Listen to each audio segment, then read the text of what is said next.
Well,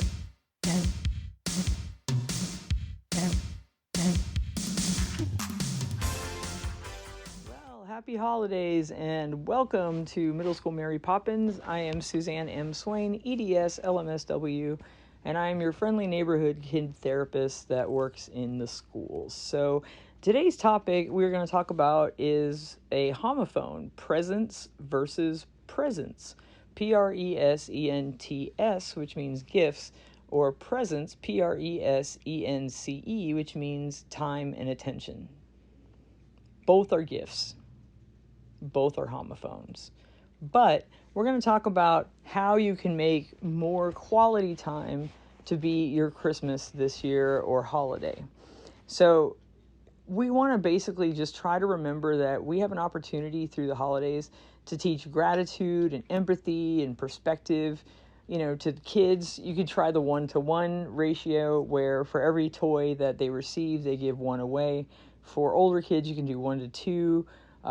The older kids, you can maybe help them volunteer some time or make handmade gifts for people. They can donate money that they've made to a charitable cause, buy a bag of dog food, things like that. There's so many things that people can do, but I made some lists of ideas and I wanted to share them with you.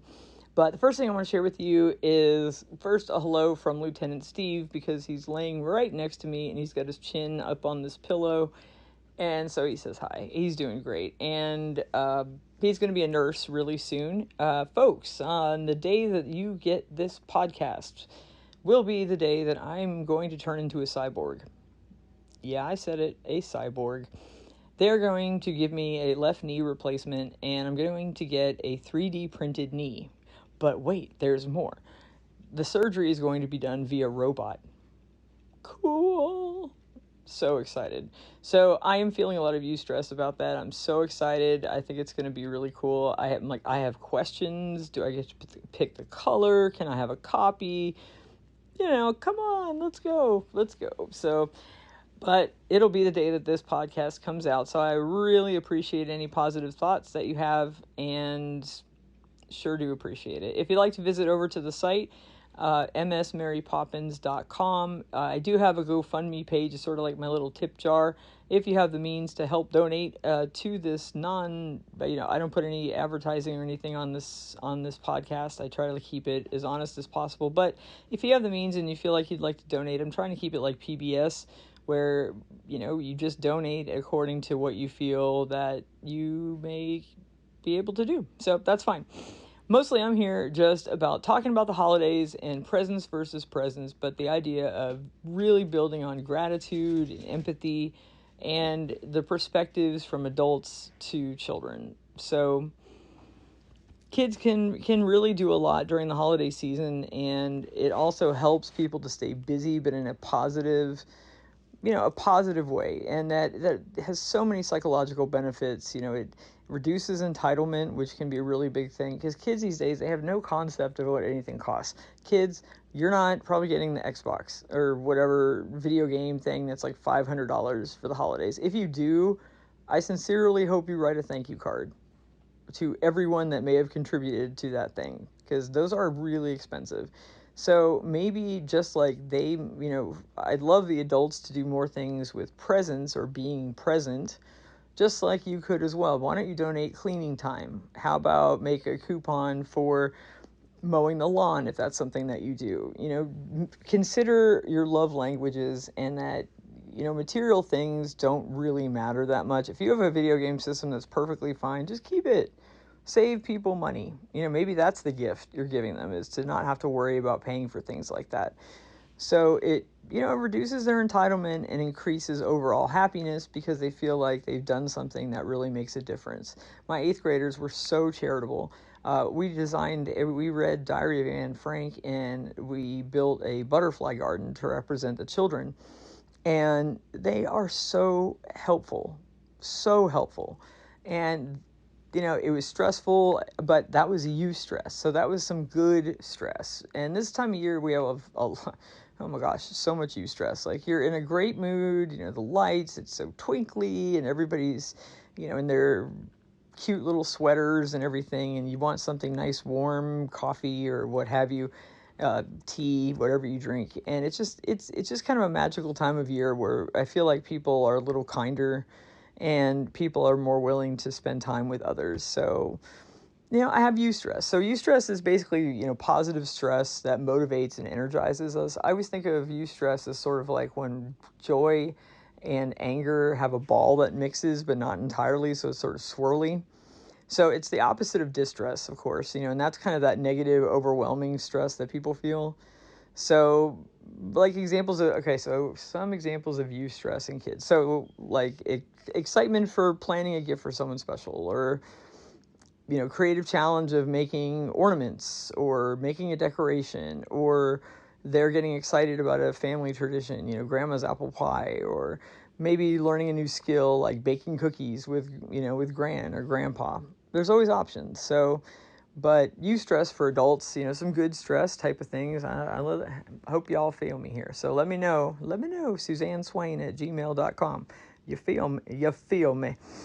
The satisfying rush of organizing a meaningful family activity. Is that a satisfying rush for you? Hopefully.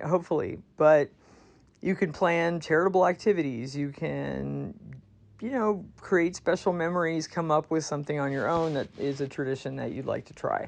Maybe it's making your own hot chocolate from scratch, or oatmeal cookies from scratch for that matter. So just teaching kids new life skills are really important, and it's something they take with them. So, but I mean, not all holiday stress is bad. Some pressure creates really beautiful memories and personal growth but it's got to be purposeful, and it's got to be manageable. There needs to be a point to, why am I learning this? What's the point? But if it's something that they see that they can utilize, like doing the laundry, that's pretty easy, they can become more self-sufficient and earn your respect. So what I've been doing this week with the kiddos is I had them make 2 gifts for family members that they wanted to give something to but maybe couldn't afford. And then they got to make their own, what I called wishing stars. So lately I've seen a couple of crickets in the schools that I've been in, and I'm convinced I'm being stalked by Jiminy Cricket. So we're going full Pinocchio here with the "When You Wish Upon a Star." I'm not singing because the world don't need it. Y'all don't need to hear that, okay? But in any case, when you wish upon a star, sing it. So I had the kids make themselves wishing stars. So what I did is I got a 6-pack at the local, dollar store basically, and some 1/4-inch ribbon and some craft glue. And so I cut several pieces of ribbon from, the ribbon roll, and then made little, almost like an ornament out of it. Now, obviously, I have kids of all ethnic, religious, social, socioeconomic backgrounds. So I don't know what they celebrate at their house, and I'm not going to speculate, but the wishing star is a very holiday oriented thing. It's just something that's kind of cute. So the kids, use the wooden star ornament, and they use markers, and y'all, by the way, excuse me, I'm going to tap on this one.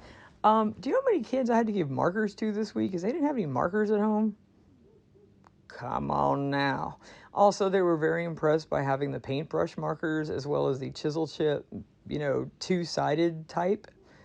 Get them some nice markers, do that. Order them off, your favorite low-cost site. But anyway, so the kids decorate the stars for their rooms, and they hang it up in their bedroom or near where they sleep. It's sort of like a dream catcher. But it's a place where at night they can, wish upon a star and express something that they really hope for. It helps to build the sense of hope. I mean, hopes and dreams are good. We don't want to crush children's hopes. And I think as soon as we start doing that, we're really harming people, and we're going to change our society just with, absolutely no empathy. And we don't want that, of course. We want people to be empathic. So, you could always, ask them, what are you wishing for? Even though it's private, but they're not supposed to necessarily tell. But, you can always ask your kiddos, like, what are you wishing for? Or make one for yourself. Have an adult wishing star.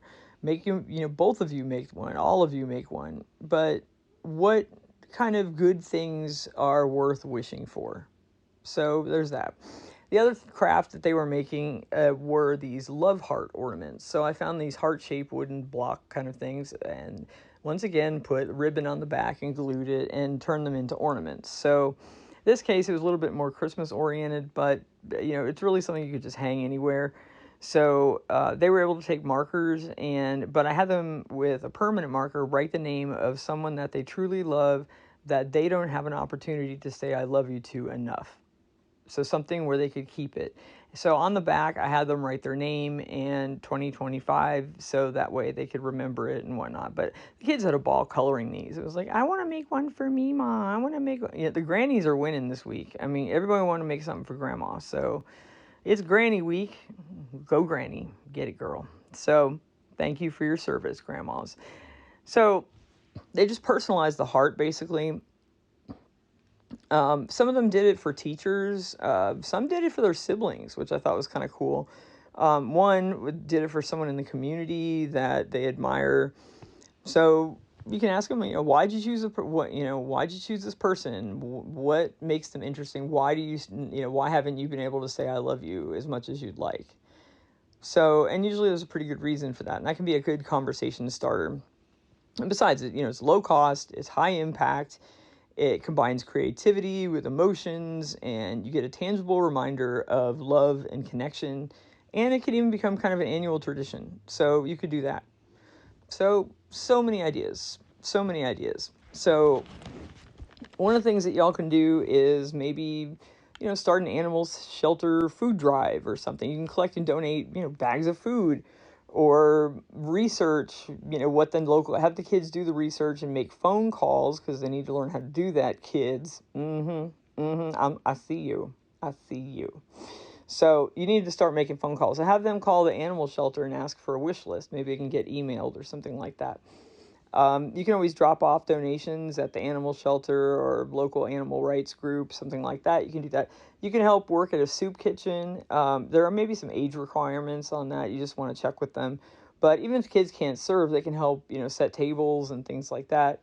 And it's a good way to talk about food insecurity, I think, and to talk about how a lot of people maybe can't afford it. And this year, especially with the economy not being very good right now, everything's really expensive. So kiddos, it's a lean year for us adults. So please don't be mad and Santa too. So like I said, don't be mad if you don't get that $500 video game system and that you get something handmade, which I think would be awesome. So I don't know, but some other ideas you could do. I don't know. Let's see. Let me throw some out there. Maybe like a coat drive. Yeah, you could do a coat drive. They always need that. You could make cards for people in nursing homes. I think that would be cool. I think that would be really, really, or soldiers. I think that's good.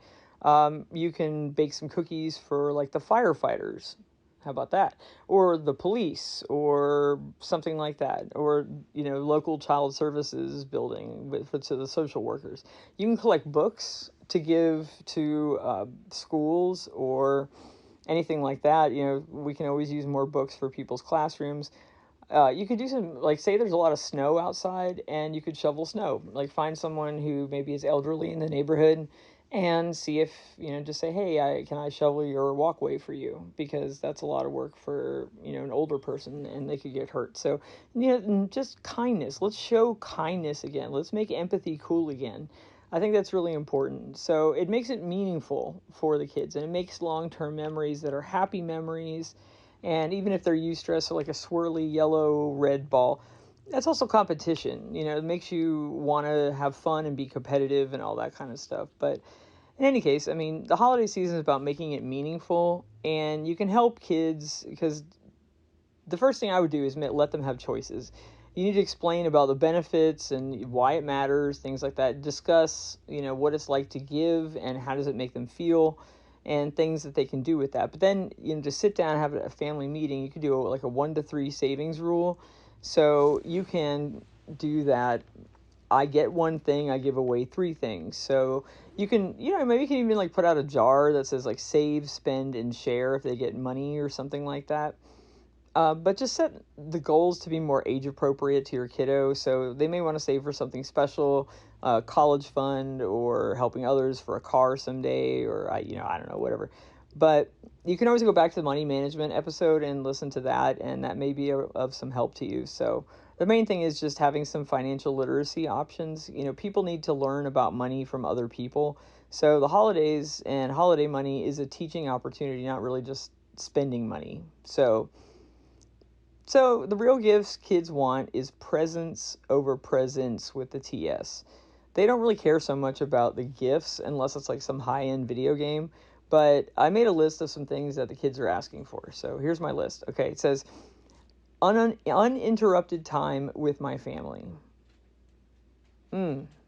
Sorry, folks, if this gives you the feels, but this is what came out of the mouths of babes. So, learning new skills alongside their family. Simple things like baking cookies, learning to do laundry, and setting up game night. One kid really wanted to set up game night.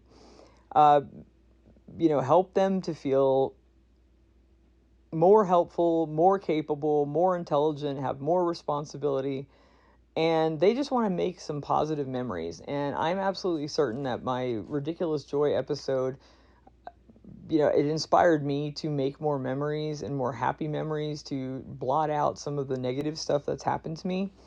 So it's important. You need lots of positive memories. And this time of year, you can have such a sensory experience because of all the twinkle lights and, nice kitchen smells and things. So, speaking of kitchen, smells and whatnot, you can also, do kitchen skills. Do that. Baking is chemistry. Baking is measurement and math. Kids can learn to make one simple meal, maybe like a lasagna or a chicken or something, but teach them how to make something. Or a breakfast, have them learn to make breakfast, because that's really interesting. If they're old enough, of course. But they're in middle school, so they're plenty old enough. So unless you happen to have younger kids and you're still listening, but I thank you for that. So, you can read the recipes together. It'd be really cute. And, you get your math skills, and if you homeschool, you could also count that. So, but, just general life skills like sorting and measuring detergent, folding laundry, doing laundry, basic cleaning routines, show them how to clean from top to bottom, things like that. Organizing their own space, like sit with them and have them organize their room and you help them. They can wrap gifts for other people, for their younger siblings. They could do things like that. But just be creative, make crafts. You can decorate, make thank you notes. My kids also got blank letter envelopes, or actually card envelopes, with blank greeting cards, so they can make cards for people, and people love that. They absolutely love that. And the kids were so proud to be able to make something like that. If you're an outdoorsy kind of family, you can always go on a nature walk and collect pine cones and make art out of it. You can build snowmen or snow angels or snow whatever you want to make. You can go ride around and look at neighborhood lights, which was always kind of one of my favorite things. We ate candy canes and looked at the neighborhood lights. That's it. Simple. I had a kid this week that said movie night with mom, where we eat popcorn and watch old movies once a week on Fridays, is the best thing that she knows. It doesn't take much. Kids aren't really wanting a whole lot. Maybe even make like a winter scavenger hunt. That'd be kind of fun, like in the yard. But it's just all about building competence and confidence, and it creates those strong family bonds and teaches life skills. So it makes memories that last way longer than toys, and it definitely reduces screen time. So we're all amped on that lately. So, block out the schedule for together time on the calendar. Let the kids help plan the activities. Keep it simple. Just kind of ease yourself, trickle, drip, drip, drip into this. But just focus on the connection, not the perfection. We're going to fix in 96. That's what we used to say back in 1996 when I was graduating. But now it's, we're going to fix in 2026. So we're going to try to get things better, just like we did in 96. So, but just saying, but kind of to put it all together, have your family meeting, discuss giving principles and the importance of giving as well as receiving, and do, 1-to-1, 1-to-3, whatever. Choose a couple of charities of, an adult choice, maybe a kid choice that your family can support together. And then pick a couple of quality time activities. Or you can always make little strips of paper with different quality time options of things to do, and you can pull it out of a jar. So there's that. But just, set expectations about gifts and experiences. And adults, feel free to discuss that maybe financially you're not in the best spot. Kids can handle that. They understand that. So they don't have any money either. right? Kids are broke mostly. So, they don't have any money. So them hearing that you don't have a lot of money is sad for them, but they can handle it. So it's perfectly fine. So you just want to adapt the activities to the age of the kid and let the older kids, mentor the younger ones, and that really would help. Have individual and then family projects, different things, but just start small. Just pick one tradition a year and build on it, see if it works. Keep it, kind of pressure free, not even a lot of eustress, just total joy. And eustress is good, but being overwhelmed isn't clearly the way to go. So the one-on-one giving method is it builds character and gratitude and empathy and all those wonderful things, and can be a positive channel for holiday energy into meaningful activities. So let this creativity run wild. And if you're feeling a sense of eustress, write down some ideas that may come to your head from that superior gyrus. So you can make little simple crafts like wishing stars. You can make those love hearts. You can make cards. There's all kinds of low-cost things you can do. You can make a book, take some copy paper and staple the sides, and you have a sketchbook, and you can share that. But just giving back teaches empathy through action. So money is a teaching tool. It is not money, power, ego is the evil triad. Don't be afraid of money, don't hate money, but respect money. So save a third of what you receive of holiday cash. So spend, save, share. You can have those, maybe like a jar that you can put stuff in. So, but it is the perfect time for learning with your family. And so make this holiday season a learning experience. It's not found in a store. It's not ever going to be found in a store. It's presence with a CE, not TS. And the opportunity to experience the joy of giving together is second to none. So try one idea from this episode. Share your family's giving tradition with me, Suzanne Swain at Gmail. Tag photos, whatever you want to do. Go back and listen to the money management episode. And good luck having some fun out there with your holiday activities. I'm so excited to hear what you all come up with. On Tuesday, I'll be having that. I'll be in the middle of my knee surgery, getting my 3D printed knee. So wish me luck, y'all. I'll see you on the flip side. But that is so cool that a robot is doing it. So stay clever, little foxes. Happy holidays. Merry Christmas. Ho, ho, ho. And may all of your dreams come true when you wish upon a star.